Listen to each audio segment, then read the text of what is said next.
Buenas tardes. Hoy inicio este directo con el doctor Morata. Muy buenas, Marta. ¿Ahora me oyes? Sí, ¿y tú? Sí, sí, sí. Vale, pues ya está. He dejado el ordenador porque esto es cosa imposible. O sea, Bien. estoy con el móvil, ya está. Bueno, Bueno, pues discúlpame tú y discúlpame toda la gente que se haya metido porque esto parece mentira. tranquilo. Uno es capaz de hacer un bypass, pero no es capaz de darle a una tecla de un móvil para ver esto. O sea que bueno. Pues cosas que pasan. Bueno, que muchísimas gracias por darnos este ratito, que nos hace mucha ilusión y bueno, estamos muy afortunadas por poder acceder a ti. Y bueno, en principio yo quería pedirte si podías explicar brevemente para la gente que nos ve y que no sepa del tema lo que son los síndromes compresivos, un poco por encima. Vale, pues primero gracias Marta por invitarme a estar aquí con tantos pacientes. Yo antes he visto la lista y reconozco la mayoría de los emails, de los nombres. A algunos sé que os debo algún informe, disculpadme. A otros sé que os debo alguna receta, alguna recomendación. En fin, la verdad es que tengo la vida un poco ajetreada. De hecho, tengo tiempo limitado porque tengo que ir a recoger al niño del karate dentro de media Ya. hora. Entonces, si no nos diese tiempo, no tengo ningún inconveniente en que nos conectemos en otra ocasión. O incluso, no solamente conmigo, sino con cualquiera de mi equipo, porque aunque yo sea la cabeza más visible, pero en realidad somos un equipo de 5 cirujanos vasculares y un cirujano hepatobiliar, un anestesista, y siempre estamos juntos para estas patologías. Los síndromes compresivos, y entro directamente al tema, es un cajón desastre donde hay patologías arteriales, patologías que comprimen incluso duodeno, patologías que comprimen venas, pero no solamente todo esto ocurre a nivel abdominopélvico, sino que hay síndromes compresivos pues, en la vena subclavia, como el opérculo torácico, que además puede tener componente neurológico arterial, hay síndromes compresivos en la arteria poplitea, cerca de la corva, incluso en la tibial posterior, en el canal del tarso, en la arteria poplitea, en la parte distal, en el anillo del sóleo. O sea, el cuerpo humano no es perfecto y tiene algunos puntos débiles, demasiados, que con diversas alteraciones del esqueleto al final del desarrollo puede generar más compresión de la cuenta, algo más allá de lo fisiológico. Y eso, junto a otros factores promotores, por ejemplo, pues un índice de masa corporal muy bajito, con muy poca grasa retroperitoneal, ya centrándonos en la parte abdominopélvica, o incluso con alguna conectivopatía, porque es muy frecuente asociar el Ehlers-Danlos, por ejemplo, en todo esto, pues ya se suman demasiados factores y aparecen compresiones, porque hay personas muy delgadas que tienen venas muy comprimidas, que con ecografía se ve tal como así, pero que no los desarrollan. Entonces, no solamente depende eso de una columna muy hiperlordótica, sino que se suman varios factores. De hecho, se suman tantas cosas que a veces no sabemos bien qué ocurre, ¿no? Porque operamos las compresiones, descomprimimos, lo objetivamos y el paciente puede seguir con otro tipo de problemas o de molestias, ¿no? Entonces, por eso empiezo diciendo que eso, que es un cajón desastre. Hay muchas patologías conjuntas aquí asociadas, de distintos órganos y aparatos, y donde nos queda un largo camino por andar. ¿Estos síndromes están relacionados entre sí? Totalmente, totalmente. En mi equipo, que bueno, no sé si tendremos tiempo, pero ya os los presento, aunque sea de voz, está la doctora Marisa Robles Martín, doctor Juan Pedro Reyes Ortega, David Viteri, Laura Gallego, y la receta es Rafa Gallego y el cirujano es Alonso Camacho. Nosotros siempre estamos desde el principio con todo esto. Los síndromes compresivos, lo normal, la norma, lo esperable es que se asocien varios. Es muy difícil que un paciente tenga uno solo, porque la etiología es común, es un esqueleto un poco más vencido hacia adelante en el aspecto de una convexidad, una hiperlordosis o escoliosis o incluso accidentes de tráfico que generan cambios en la columna y aparecen posteriormente síndromes compresivos, sobre todo el tronco celíaco, ¿no? En ese caso, ¿no? Bueno, de hecho, yo tengo varios pacientes que a raíz de un accidente de tráfico empezaron todo esto. Lo normal es que se asocien varios. Eso no quiere decir que haya que tratarlos todos, pero sí es cierto que cuando hacemos una prueba de diagnóstico habitualmente con el IBUS, que es una cámara que va por dentro, se ve que la ilíaca muchas veces está severamente comprimida y más o menos en un 80% de los casos donde tenemos un cascanueces hay un Meitner también para tratarlo, no en el resto. a veces son compresiones fisiológicas y viceversa. Entonces, el Mediterranean y el Nutcracker suelen ir muy, muy asociados. Y también, en nuestra primera época, que hacíamos unos diagnósticos, intentos de diagnóstico del síndrome del tronco celíaco, la compresión del ligamento del codo medio, esto es uno de los diagnósticos más complejos, porque las pruebas de imagen clásicas suelen equivocarte casi siempre. O sea, se ve en el TAC, la resonancia, pues un solo tronco celíaco con una conformación que luego en la ecografía no tiene nada que ver. Entonces, nosotros lo que, insisto, en diástole, nuestro cuerpo entero cambia. Si uno se queda muy quieto por la noche en la cama y cierra los ojos, y se da cuenta de que su cuerpo entero tiene un movimiento, aunque sea milimétrico, porque la sístole lleva sangre a todo el cuerpo, desde el lóbulo de la oreja hasta el dedo del pie. Y todos nosotros nos movemos milimétricamente. Entonces, los TACs y la resonancia tienen un software para evitar que haya una borrosidad, porque en los segundos que dura un barrido de un TAC, pues no se puede ver sístole y diástole. Entonces, hace una equiparación matemática para que aparezca una imagen fija, estática. Y eso con la ecografía no lo vemos, ni de broma. Entonces, en el síndrome del ligamento del codo medio tenemos un índice de muy poca, ¿cómo se diría? La correlación entre un diagnóstico nuestro, que estamos muy habituados a esto, con ecografía Doppler, y otros sitios donde solamente utilizan diagnósticos con pruebas de imagen clásica, pues es difícil que estemos de acuerdo. También es muy importante la sintomatología para este otro. Entonces, como decía al principio, nos fiábamos más de pruebas clásicas y no diagnosticábamos correctamente los síndromes del ligamento del codo medio y se nos pasaban algunos. Y hemos tenido que reintervenir a pacientes que seguían con muchas molestias, sobre todo en el epigastrio, profundas, no podían respirar correctamente, tenían una sensación de garra y luego alteraciones neurodigestivas. Y entonces hemos retomado todo eso. Hemos cerrado ya la puerta a la arteriografía y a los TAC y resonancias para centrarnos en el ligamento del codo y hacemos una exploración clínica muy intensa y ecografía en distintas porciones de la aorta, de la mesentérica, el tronco celíaco, en distintos movimientos respiratorios. De modo que sí que asociamos muchas veces también ese tercer síndrome y cuando hacemos cirugía abierta, tenga más o menos síndrome del ligamento del codo, también lo intervenimos. La verdad es que aunque los pacientes compresivos al final se lleven 3 o 4 diagnósticos, o 3 o 2, pero nos centramos en lo más importante e intentamos pues no hacer toda la cirugía al mismo tiempo, pero si hay pacientes que tienen todo tipo de compresión y están verdaderamente mal, pues quizás lo mejor sea en un mismo ingreso tratarlo todo directamente. Claro, claro. Y te quería preguntar, ¿a qué crees que se debe que haya una mayor prevalencia en mujeres? Pues la verdad es que no lo sé bien, Marta, porque es cierto que nosotros llevamos tratando pacientes de esto desde el 2016 con intensidad, nos llegan de todas las patologías y de todas partes de España y también de fuera de España, y tenemos muy pocos varones. Tenemos varones, vamos, que lo podríamos contar con las dos manos. Y eso es curiosísimo. Entonces, bueno, achacarle a índice de masa corporal bajo, a lo mejor globalmente la mujer tiende a estar más delgada que el hombre, que nosotros no nos cuidamos lo suficiente. Pero el esqueleto, en fin, no sé, ahí me pilla. A mí no me gusta decir cosas que no sé. O sea, abiertamente te digo que es un punto oscuro donde tendremos que seguir viendo, a ver por qué ocurre eso, Marta. No lo sé. De acuerdo. ¿Qué te motivó a especializarte en estos síndromes? ¿Vino algún caso? ¿Fue algo que descubriendo? ¿Cómo fue? No, realmente nosotros, en mi equipo, todos hemos trabajado en el sector público, yo en mi caso concreto hasta el 2016, por razones de ya incompatibilidad allí, donde no veías tú mucho futuro profesional, pues me marché y me ofrecieron en ese momento llevar la jefatura del Hospital Quirón de Málaga, de modo que iniciamos de cero un equipo.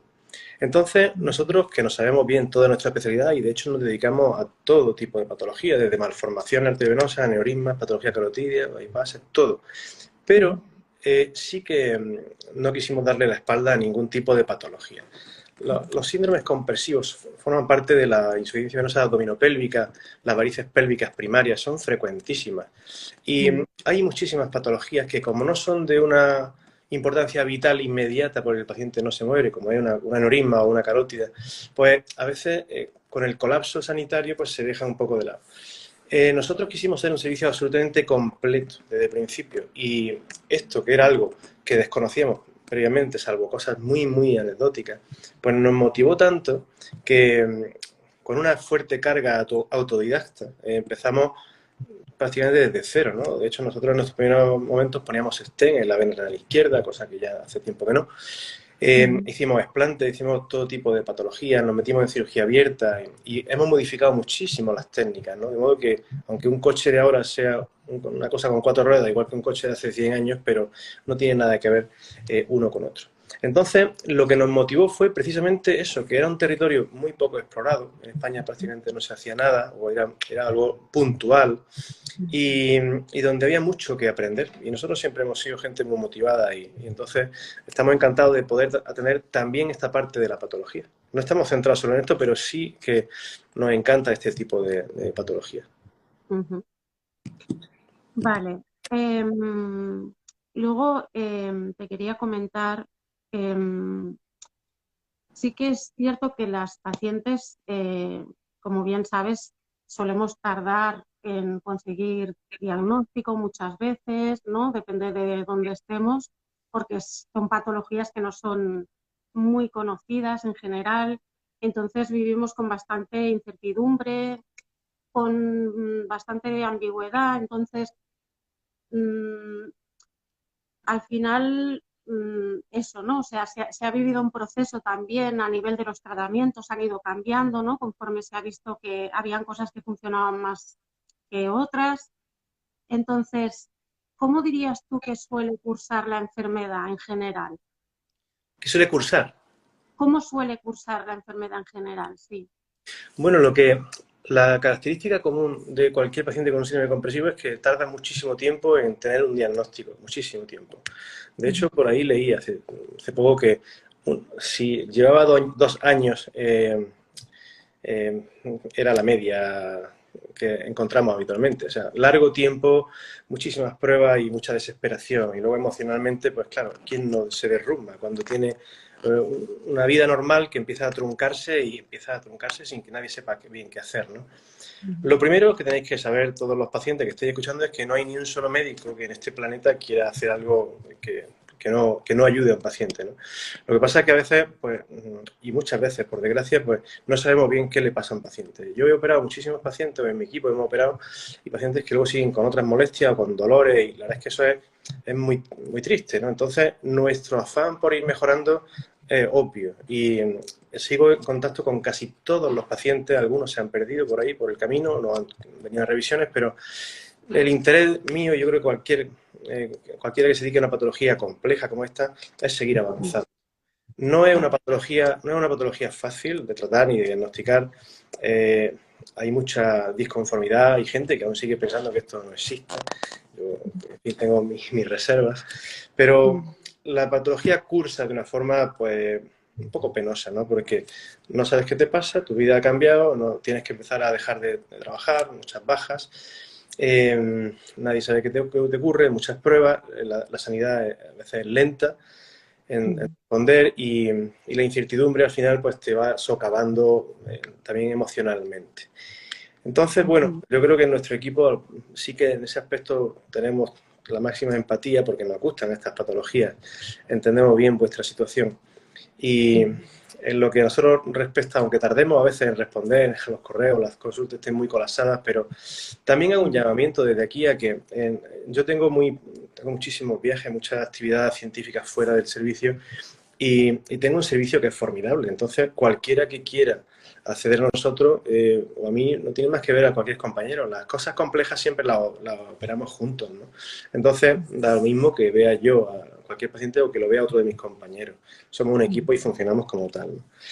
Pero nosotros entendemos eso. El paciente sufre, tarda mucho tiempo en llegar a un diagnóstico, la enfermedad cursa a veces con brotes como oscilando y finalmente ya se queda el paciente muy encajado en dolores crónicos, muy limitantes, difíciles de demostrar y eso es quizá algo que te socava más porque llega, a veces ni siquiera hay un código en el CIE-10, que es la clasificación internacional de las enfermedades, solamente para el tronco celíaco sí que lo hay, pero lo otro, bueno, pues hay uno que se asemeja a estenosis de vena o estenosis de duodeno, pero Estamos como en una especie de pozo, pero yo creo que esto no es una enfermedad rara ni infrecuente. De hecho, nosotros estamos bastante habituados a recibir en estos pacientes todos los días, casi uno de nosotros, en consulta. O sea que yo creo que algún día haremos una estadística seria y afloraremos con nuestro número de que esto no es una enfermedad rara ni infrecuente. O sea que hay que ponerse un poco las pilas.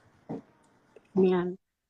¿Qué datos se están manejando a nivel de estudios actualmente a esos aspectos, ¿no? O sea, a nivel de están funcionando X técnicas quirúrgicas, hay buenos resultados.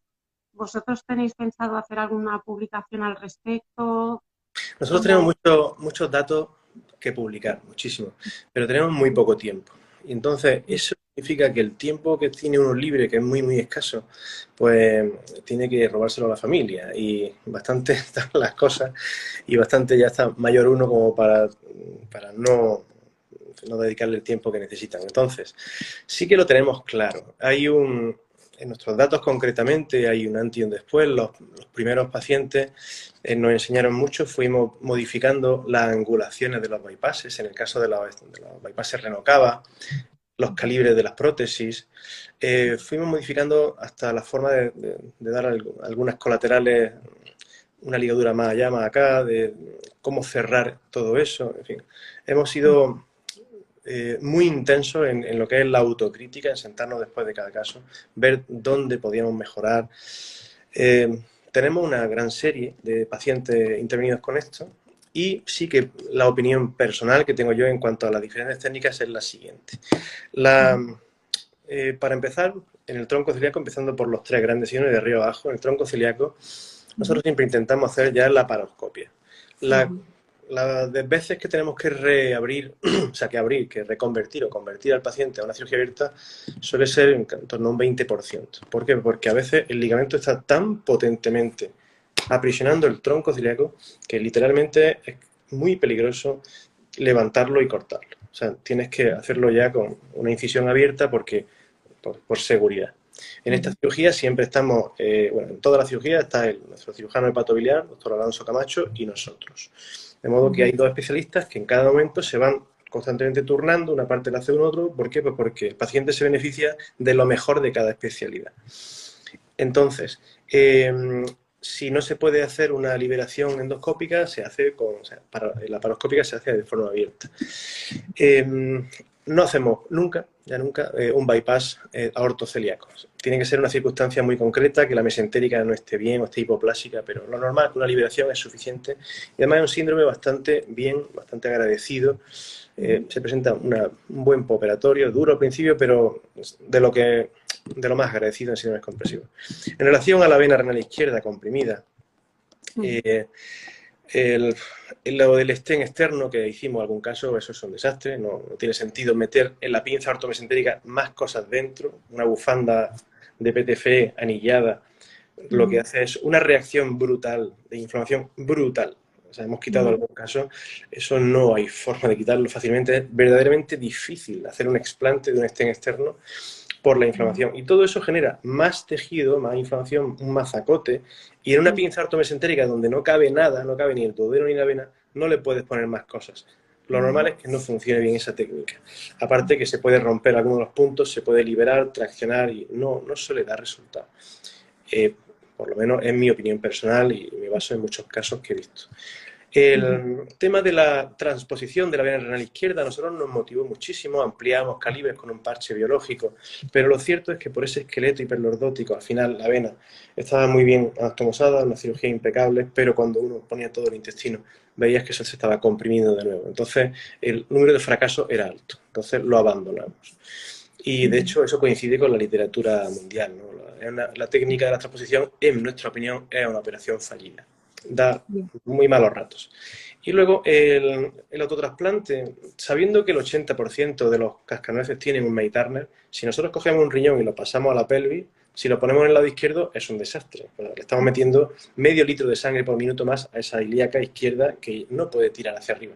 Y si lo hacemos en el derecho, tenemos el problema de que todo el lado izquierdo viene al sacro, a la columna y al lado derecho, con lo cual tenemos un conflicto de espacio. Entonces, o tenemos un May Turner tratado con un stent, o muy claramente aquello no hay compresión, pero es que los pacientes con una hiperlordosis o en un Ehlers-Danlos suelen tener compresión en el promontorio de las dos ilíacas, de la bifurcación iliocava, entonces no son anatomías fáciles. De modo que estamos resolviendo perfectamente un problema de arriba y lo estamos pasando abajo frecuentemente, muy frecuentemente. Entonces no creo en esa técnica. La técnica de la transposición de la gonadal, bueno, pues estamos dejando una venita muy delgadita pasando por encima de la aorta y que cuando restituimos todo el abdomen se comprime. No me parece la mejor técnica tampoco. De modo que al final pues ponemos un bypass.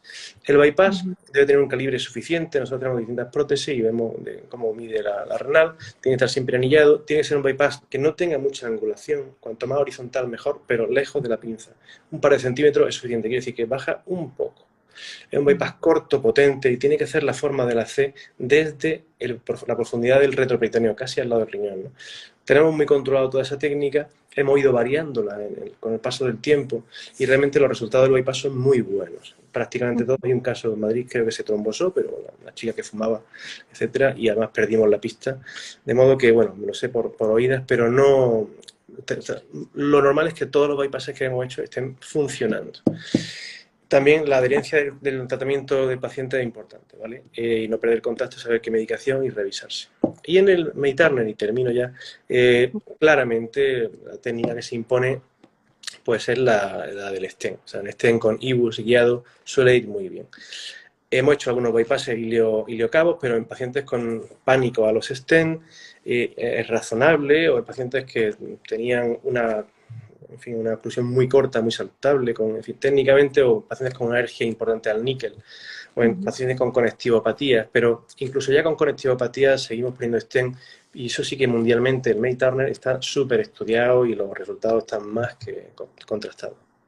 Vale. Te quería preguntar, en pacientes en general, no hablando de pacientes tuyos en concreto, cuando un bypass llega a dejar de funcionar, a estar trombosado, a no funcionar, ¿qué opciones hay a partir de ahí? Sí, el bypass, ¿te refieres en un cascanueces o en otra parte? En general, en un bypass que se haga, sea un cascanueces, sea un bypass en general. Si tiene bypass y trombosa y se da por fallida, ¿qué se podría hacer en este caso? Cualquier tipo de bypass, si se trombosa en un breve corto, o sea, antes de 30 días, si se trombosa es porque posiblemente había alguna alteración mecánica para el fluido de la sangre, ¿no? O sea, algún defecto de que se ha levantado una parte de la vena, algún punto no ha coaptado bien, no se ha remodelado bien y técnicamente ha fallado. Entonces, eso debería limpiarse por dentro, o sea, hacer una trombectomía de los trombos y bueno, plantear por qué se ha tapado. A lo mejor puede ser un bypass muy redundante, muy largo, acodado, en fin, técnicamente cuando hay una trombosis precoz suele haber un error o incluso una medicación al que el paciente no se ha tomado o resistente. Hay pacientes que son resistentes a la antiagregación. Cuando el bypass se tapa, se trombosa a partir del mes y hasta los 6 meses más o menos, suele ser por un fenómeno de hiperplasia, un rechazo de la arteria o de la vena que encallece en la zona de sutura por la manipulación y por los propios puntos y lo rechaza lateralmente. Entonces hace como una especie de cicatriz interna y lo va cerrando poco a poco. A veces con suerte eso se puede revisar y en las revisiones pues si hemos visto por algún bypass acodado, en fin, tienes que ponerle un stent por dentro porque no vas a abrir, sería muy traumático. Y cuando el bypass se trombosa de forma tardía, eso suele ser más bien en patología arterial, ¿no? Y es porque la enfermedad sigue avanzando, la arteriosclerosis. De modo que son 3 periodos para trombosis del bypass que se manejan de una forma distinta. Vale. ¿Cuáles son las comorbilidades más conocidas con los síndromes compresivos? En el Ehlers-Danlos, ¿no? Las conectivopatías, ¿qué más? ¿Hay más asociado? Los pacientes suelen tener casi siempre intolerancia digestiva, abdominal, son difíciles de etiquetar. A veces sí que podríamos pensar en el A4, pero otras veces no, como intestinos irritables, pero lo más frecuente son, que estamos viendo que son Ehlers-Danlos. Son muchos pacientes que es que no hay casi un Ehlers-Danlos que no se libre de un síndrome compresivo, ¿no? Todo eso requiere un estudio estadístico serio, pero la impresión va por ahí. Y bueno, básicamente el tendón de Aquiles del paciente después de una cirugía o de un síndrome compresivo suele ser eso, el dolor abdominal por otros sitios referidos. Esa es a veces tarda tiempo el intestino en volver a arrancar. Cuando nosotros liberamos el tronco celíaco tenemos que cortar todos los nervios. No existe, por cierto, leí hace poco que hay una técnica en la que solo va a la arteria. Eso es falso. O sea, solamente hay una forma de operar el tronco celíaco, es desde la trifurcación llegar hasta la aorta, todo ese camino del tronco celíaco, todo liberarlo por la laparoscopia de forma abierta, todos los nervios, que son un montón, hay que cortarlos, liberarlos y quitar toda la musculatura y el ligamento, cortarlo, tanto para la versión neurológica como para la versión arterial del tronco celíaco, del síndrome del ligamento corto, todo. Luego tiene una percepción a nivel del funcionamiento de los intestinos, a nivel... Eso realmente ocurre. Nosotros tenemos casi tantas neuronas en el aparato digestivo como en el cerebro, es nuestro segundo cerebro. Entonces, cuando vemos cosas muy curiosas y seguimos aprendiendo todos los días. Hay pacientes que después de una liberación del tronco celíaco, pues se curan intolerancias digestivas que antes tenían y ya no. O sea, eso, ¿quién puede explicar eso? Es muy difícil. ¿Por qué? ¿Qué tiene que ver? Y es que cuando estamos cortando todos los nervios tenemos una plasta literal de tejido fibroconjuntivo, fibrodiposo, con ganglios linfáticos y ganglios neurológicos con nervios que están todos estrangulados. Entonces, todo eso hace que funcione mal el tubo digestivo, el peristaltismo, la absorción, dolor crónico, dolores referidos, distensión inmediata. Y tienes que cortarlo. Entonces, muchas veces el resultado es difícil de predecir, pero la mayoría suelen mejorar mucho. Hay pacientes que tardan en arrancar. Pero más o menos hasta los 3 meses uno debe ser muy prudente porque el cuerpo se va reajustando, literalmente. Esa es la cuestión. ¿Y a qué crees que se debe el hecho de que hayan pacientes que tengan una mejoría notable y otras pacientes que, pese a estar constantemente bajo cirugías y probar, solo empeoramos?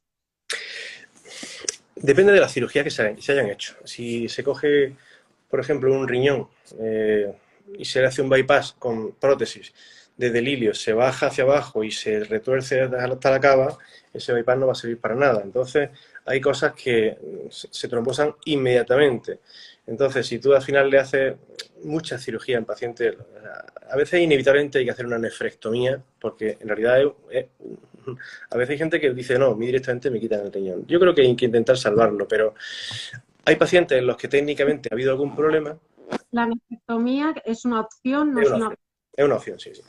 Hay pacientes en los que técnicamente, por las circunstancias, puede haber algún problema y puedan ir mal y tengas que reoperarlos, pero lo normal es que con cirugía impecable, como solemos hacer en nuestro servicio, pues los resultados son en general buenos. ¿Qué ocurre? Que hay cosas en las que no llegamos, no sabemos qué le pasa a este paciente. Ya tiene algo que estaba objetivado, lo has liberado, has descomprimido y sigue con otro tipo de molestias. Entonces, tú te afanas en pensar qué puede ser y al final no das con la tecla.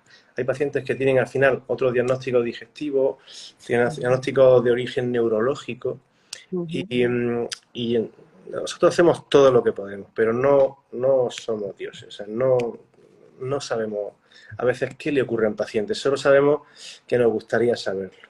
Y por eso cuando reconocemos algún diagnóstico que nos dicen, al final me he enterado que esto es lo que me pasa, pues nos lo estudiamos de arriba abajo.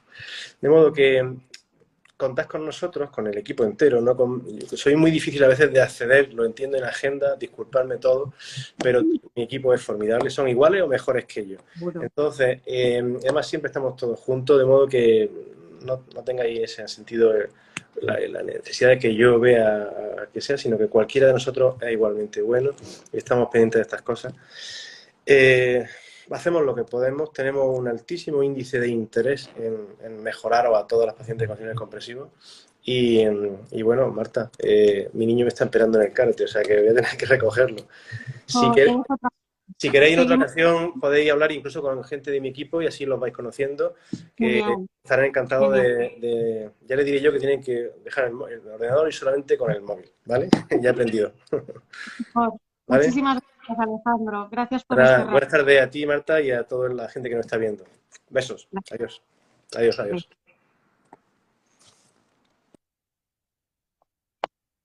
Bueno, pues hasta aquí el día de hoy. Tenemos más preguntas que se nos han quedado en el tintero, pero bueno, como ha dicho Alejandro, las continuaremos. Y nada, pues muchas gracias por estar ahí. Un besito.